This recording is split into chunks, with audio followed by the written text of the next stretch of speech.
The original Eve, from whom all of today's women are descended, likely was black.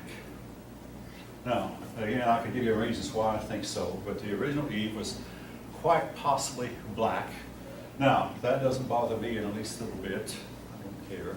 I'm glad you said And like I say, today, I mean, it's more or less standard anthropology that the original humans were African, and that human beings, according to your text, probably had their origins in Kenya. Not that I believe it, but nevertheless, it's standard anthropology in Kenya, and the original humans were black, and they spread all over. And since some lost their outer layer of skin called melanin, and this made some of them white or some of them different shades of black, heart black, and different shades.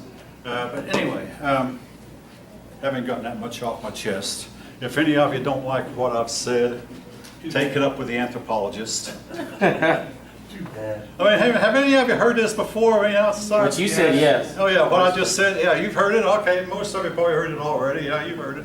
Okay, so being, I don't think any of you are bothered by it, but like I say, 50 years ago, saying that in a southern school probably would have gotten me fired. But today, I might get fired anyway, but anyway, it's just, all right. Now, Africa was once known as the Dark Continent because there was not much known about it. And for a long time, we did not know if Africa ever ended. And it took Europeans many trips and many voyages to finally realize that, hey, there is an end to Africa. It ends at a place called the Cape of Good Hope. The first person to see the Cape of Good Hope did not try to sail around it. His crew got scared, he turned around. But then later another crew came and rounded the Cape of Good Hope and went from Portugal to India. And the rest, they say, is history. Was that Diaz? Well, but see, there was two of them, Bartholomew Diaz and Vasco da Gama. And I'm confused. One of them stopped at the Cape of Good Hope, the other went around. I think it was da Gama who went on, and Diaz stopped there. His crew became a little bit nervous and wouldn't go farther. But at least he proved that Africa came to an end. All right, thank you. You want to look it up? I think that Diaz was the one who stopped, and da Gama went on to Portugal. I think that's right. You think it's right? Yeah, anyway, I won't be asking you that on the test. Now, I remember playing with some of my playmates when I was about 6 and 7 years old, and a fellow named Bud said Africa's just a jungle. Actually, only about 12% of Africa is jungle. Most of it is not. That's still the big percent. The Sahara Desert certainly is not. The Sahara Desert is the world's largest desert. Now, 2 weeks ago, some weatherman said that the hurricane season is over this year. We'll not have another hurricane. Now, 2 weeks later, there's a big one, Category 4, heading for Mexico. And if you actually look at it, the projected path has it going through Mexico and up through Texas, Alabama, and heading toward Atlanta. But it probably won't be very strong by the time it gets here, if it gets here at all. And I'm not worried about it, but I'm following it, though. Oh, yes, I'm following it. But anyway, now, I want to say about the Sahara Desert. What does this have to do with hurricanes? This year seems to be an exception, but in years past, most of your hurricanes have started in the Sahara Desert. This year, they didn't. So what's great about it, the Sahara Desert has the hottest temperatures up to 170 degrees. And the winds will form there, and then one wind will join to another wind, and those winds will join to other winds, and those winds will join to other winds, and eventually get out over the Atlantic and get to the warm waters of the Atlantic, and go as starting out as a tropical depression, going from there to a tropical storm, and from there to a Category 1 hurricane, a Category 2 hurricane, and so on and so forth. This year, though, that's not been the way most of it.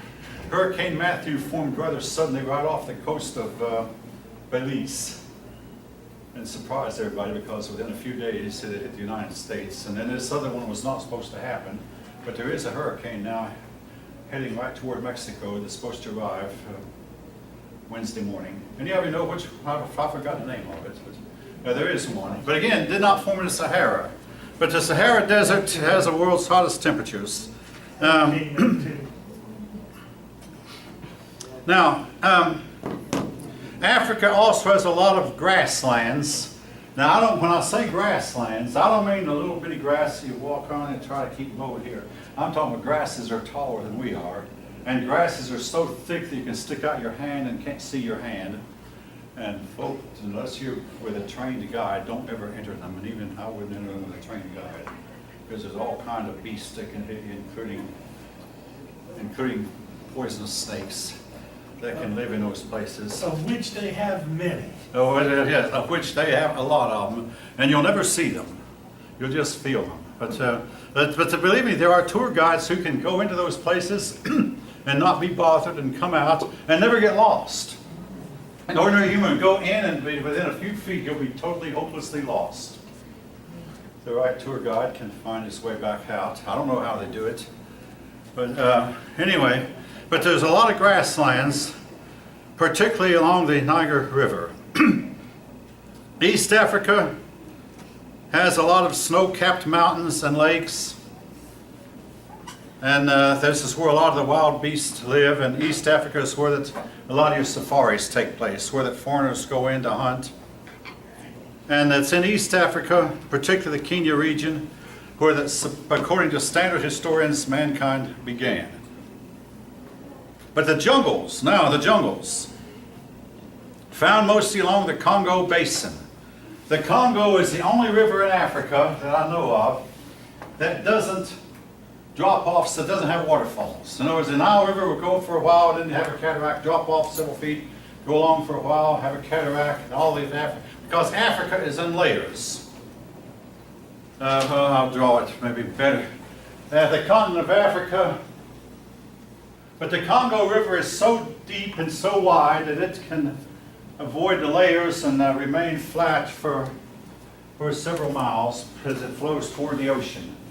But the continent of Africa tends to be, you might say, steeped or terraced. Terraced might be a better word to use.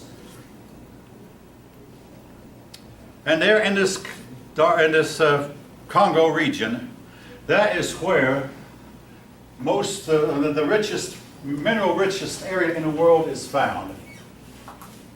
You said a what region? Congo. Around the Congo. That's where most of your iron is. And Africans have been mining this iron and smelting it for generations and trading it to Europe and Asia for a long, very, very, very long time. Now, you might have said, I did not know that Africans ever went to the Far East. Yes, there's only one place on earth where for 6 months of the year the winds blow eastward. Then for the other 6 months the winds blow westward. That is, off the coast of the east coast of Africa, you catch the right wind blowing eastward and you can travel to the Far East, offload your goods, then travel to the Far West. Are those the trade winds? Trade, I think that's the name for them. Trade winds that always, I mean, that can be relied on to blow one way and then blow the opposite way for the other half of the year. I believe that's the name for them. Now, you might wonder, well, how did African goods get across Sahara Desert? All right, the answer to that is they first used donkeys. Now, personally, I think the Sahara Desert got bigger and drier. Eventually, donkeys were replaced by camels. The camel, folk, I'll be 70 years old on my next birthday, but just recently, like about less than 2 months ago, I learned something about the camel. The camel's hump does not necessarily store water, it actually stores fat. Now, if you've heard otherwise, you're welcome, your input is welcome. But the camel hump, but camels can go for a long time because their bodies recycle their water. They can go for a long time without drinking. They can go for a long time without eating. And when a desert storms blow on their eyes, it does not hurt their eyes. They can keep their eyes open. Anybody else has to cover their eyes or shut their eyes, but the camel can tolerate it. So the camel was more suited to desert travel than the donkey was, or than the horse was. Horses especially have to be grazed constantly, and donkeys can last longer than horses going through a desert. All right.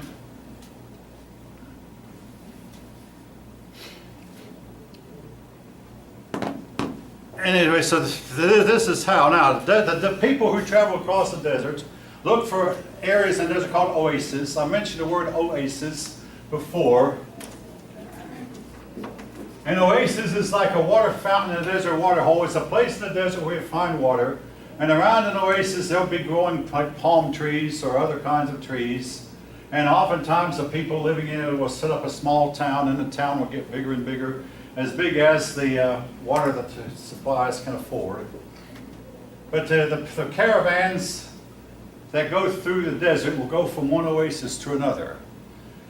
And since they can't navigate by mountains because the sands shift, they have to navigate the same way ocean captains do, navigate by sun and stars, or in more modern times by compass, and in really more modern times by GPS.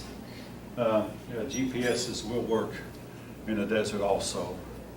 All right.